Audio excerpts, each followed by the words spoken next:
ನಮಸ್ತೆ ಸರ್, ನಾನು ಪುಟ್ಟಪ್ಪ ವಾಲಿ ಅಂತೇಳಿ ಹಂಸಭಾವಿಯಿಂದ ಬಂದಿರೋದು. ನಾವಿಲ್ಲಿ ಬೆಂಗಳೂರು ಕೃಷಿ ಮೇಳಕ್ಕೆ ಕರಿಜೀರಿಗೆ ಅಂತ ಪ್ರಾಡಕ್ಟ್ ತಂದಿದ್ದೇವೆ. ಆರ್ಗ್ಯಾನಿಕ್ ಇದೆ ಇದು. ಇದರಲ್ಲಿ ಒಮೆಗಾ 3 ಇದೆ, ಫ್ಯಾಟಿ ಆ್ಯಸಿಡ್ 6 ಇದೆ. ಡೈಲಿ ಒಂದು 1/4 ಸ್ಪೂನ್ ತಿನ್ನೋದ್ರಿಂದ ಹೆಲ್ತ್ಗೆ ಬೆನಿಫಿಟ್ಸ್ ಇದೆ. ಮಂಡಿ ನೋವು, ಮೊಣಕಾಲು ನೋವು, ಸೊಂಟು ನೋವು ಬರೋದು, BP ಶುಗರ್ಗೆ, ಸುಸ್ತು, ಆಯಾಸ ಅದೆಲ್ಲ ಕಡಿಮೆ ಆಗುತ್ತೆ. ಯಾವುದೇ ಕೆಮಿಕಲ್ ಯೂಸ್ ಮಾಡ್ದೇ ಕರಿಜೀರಿಗೆ ತಿಂದು ನ್ಯಾಚುರಲಾಗಿ ಆರೋಗ್ಯವಾಗಿರ್ಬೋದು. ಈಗೆಲ್ಲ ಇಂಗ್ಲೀಷ್ ಮೆಡಿಸಿನ್ಗೆ ಹೋದರೆ ಭಾಳ ದಿನ ಇದು ಇರಲ್ಲ, ಎನರ್ಜಿ ಇರೋದಿಲ್ಲ.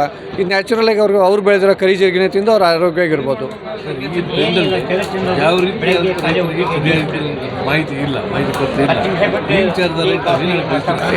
ಆದಷ್ಟು ಇಂಗ್ಲೀಷ್ ಮೆಡಿಸಿನ್ ಅವಾಯ್ಡ್ ಮಾಡಿ ಆಯುರ್ವೇದಿಕ್ಕನ್ನು ಉಳಿಸಿ, ನೀವು ಬೆಳೆದಿರೋ ಪದಾರ್ಥದಲ್ಲೇ, ನಿಮ್ಮ ಅಡುಗೆ ಮನೆಯಲ್ಲಿರುವಂಥ ಪದಾರ್ಥದಲ್ಲೇ ಆರೋಗ್ಯವಾಗಿರೋಕ್ಕೆ ಇದನ್ನು ಮಾಡಿ.